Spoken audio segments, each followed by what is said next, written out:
reading na ito ay para sa entertainment at personal reflection lamang.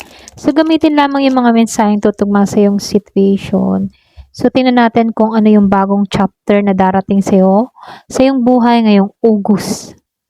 So, ano ba yung bagong chapter na darating sa iyong buhay ngayong August? So, general reading to, no?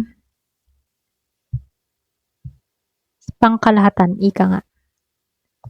Give it a message. Ayan. Ay sumunod. Ano yung bagong chapter?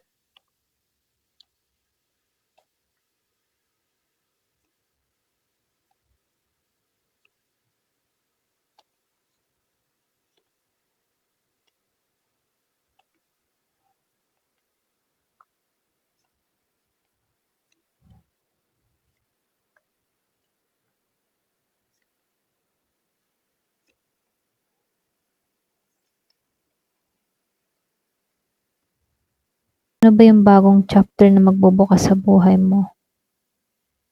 Yung iba sa inyo ha, advice to. Kumbaga, makakatulong sa sitwasyon mo. Kung pakaramdam mo, walang pag-usad, walang paglago na nangyayari sa'yo, sinasabihan ka dito, no, ito na yung time para bitawan mo yung mga bagay na hindi nakakatulong sa paglago mo. Okay? Kumbaga, sinasabihan ka dito na mag-focus ka sa trabaho mo, sa mga prioridad mo sa buhay mo, okay? At dun mo ibuhos yung effort mo, okay? Kasi yung iba sa inyo, para bang tinutulak ka dito na baguhin mo yung mindset mo, yung strategy mo. Kumbaga, kailangan mong baguhin yung direction mo, okay?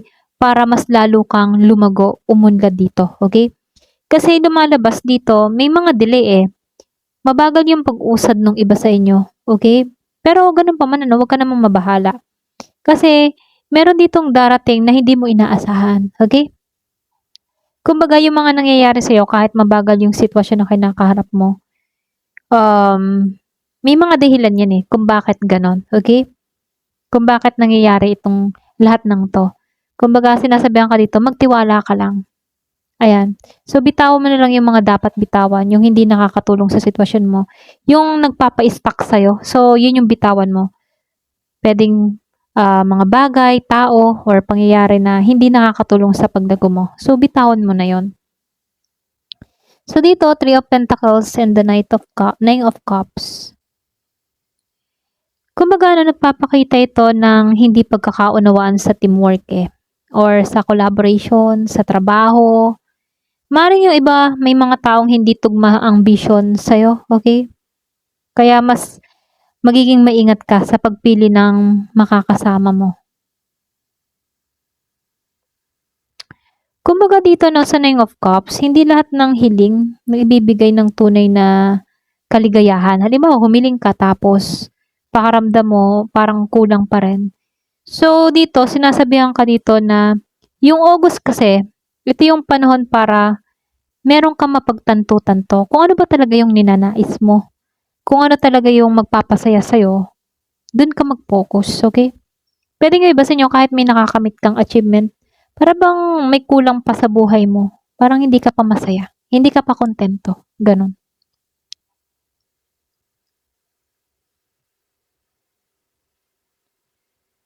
So, first quarter and the Wheel of Fortune. Kumbaga dito, no, yung iba sa inyo, para bang meron ditong hamon sa'yo. Or may pagkakataong darating sa buhay mo dito, ngunit kailangan mong kumilos dito eh. Para bang meron kang haharaping mga pagsubok upang makamit mo yung gusto mo. Pero kung tutusin, malaking turning point to. Kasi umiikot yung kapalaran dito, okay? At iyon ay papabor naman sa'yo. Yung iba sa'yo may mga bagong opportunity or pwede rin pagbabago na maaaring magdala sa'yo ng magandang direksyon. Okay?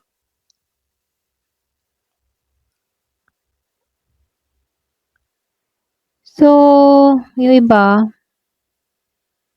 meron ka nang kailangang alisan dito or tapusin dito kahit masakit. Ito kasi yung simula ng kabanata mo, okay? Puwedeng yung iba sa inyo puwedeng galit ka or meron taong nag-betray sa'yo para bang hindi mo mapatawad, hindi mo makalimutan, mga gano'n. So, yun yung challenge mo, okay?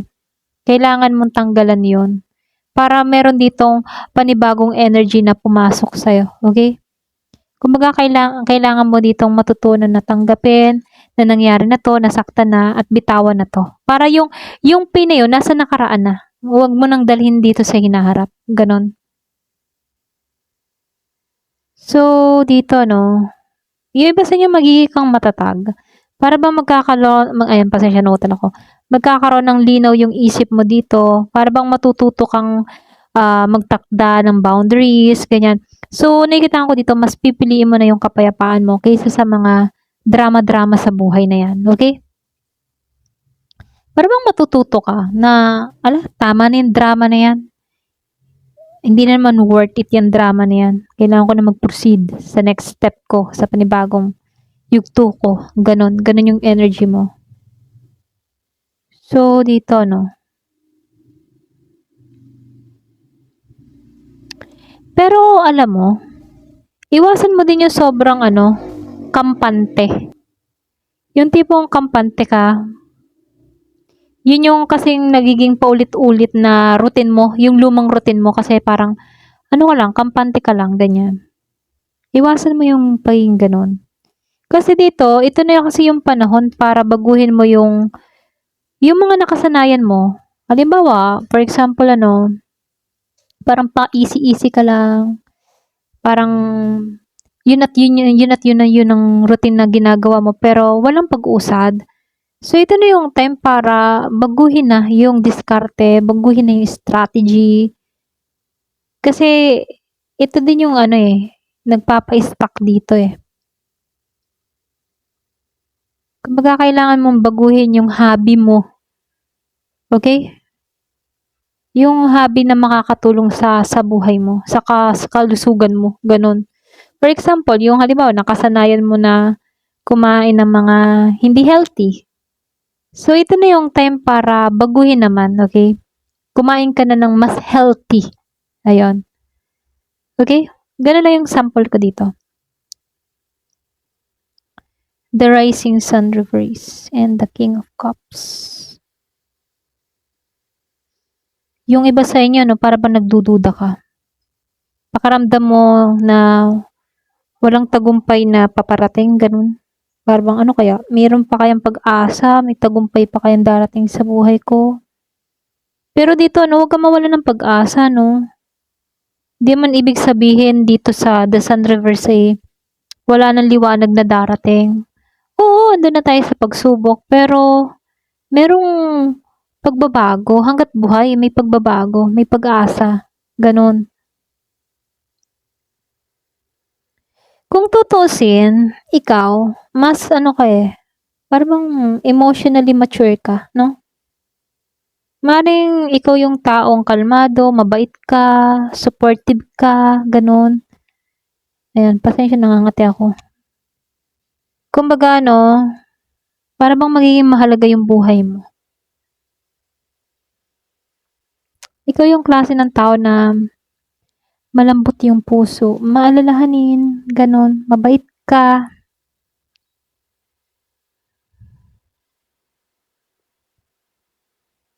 Mayroon ng konting babala. Huwag mong baliwalain yung intuition mo, ha? Kasi, may mga lihim dito or pwede rin katotohanan na unti-unting mabubunyag. Okay? Ayun, pwedeng meron kang makita, meron kang malaman na totoo.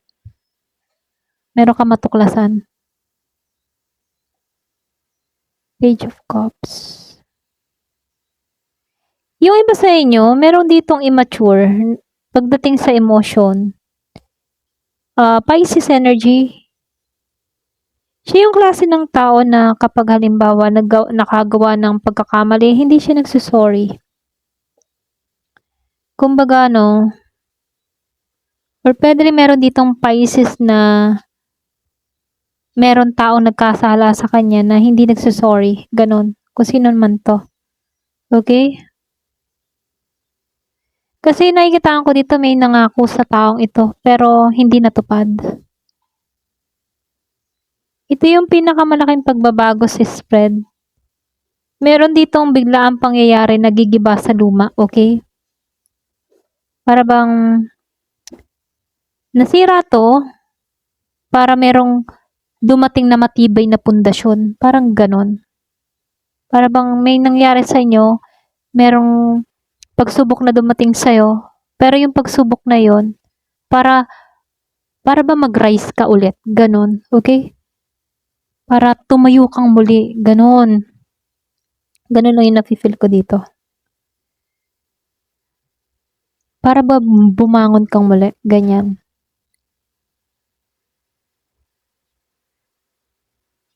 Yung iba sa inyo, maaaring makaranas ka ng sitwasyon na pakaramdam mo hindi patas.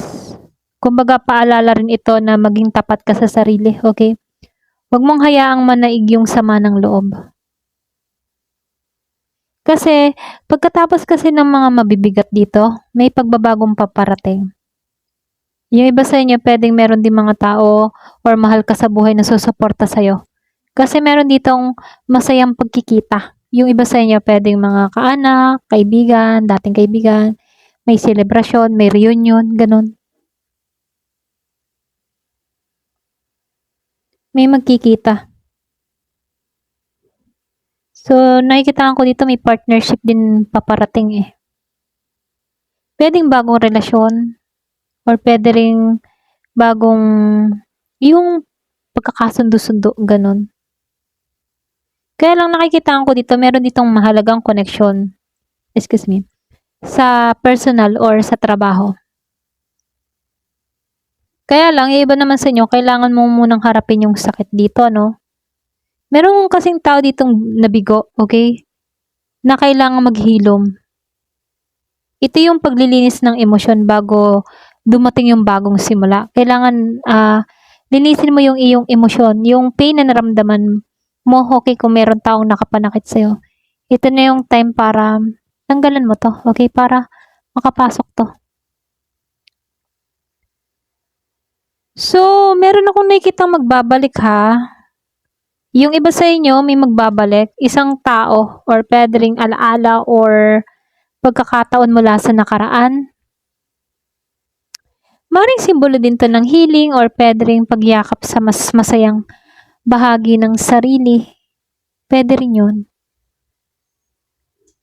So, nakikita ko dito, yung iba naman sa inyo, merong galing sa nakaraan, magbabalik, magpaparamdam. Pwedeng hingin ng sorry dito, okay? Pwedeng humingi ng sorry, ganyan. Kung tutusin malaki yung pagbabago, okay, napaparating. Kumbaga, matatapos na yung lumang cycle dito. Maring sa umpisa, may mga konting delay, disappointment, pero meron din bigla ang pagbabagong mangyayari, okay? So, nakikita ko dito sa huli, meron ditong paparating na mas matatag na koneksyon. Kung nasaktan ka man before, so, meron din ako nakikitang hihingi ng tawad or magbabalik sa buhay mo para ba tong bagong opportunity, okay?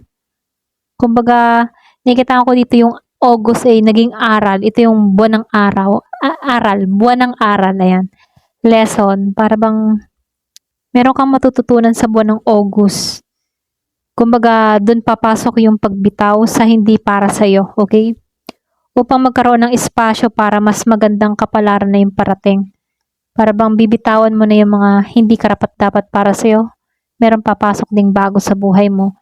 Kaya lang dito, mayroon lang konting challenge para sa'yo. Kailangan mong hilumin yung puso mo, okay? Mula sa mga masakit na karanasan mo sa nakaraan mo. Ganun. Kailangan mong tanggalin na yung pain na yan. Ayun. Hanggang dito na lamang po. Thank you for watching. Love and peace.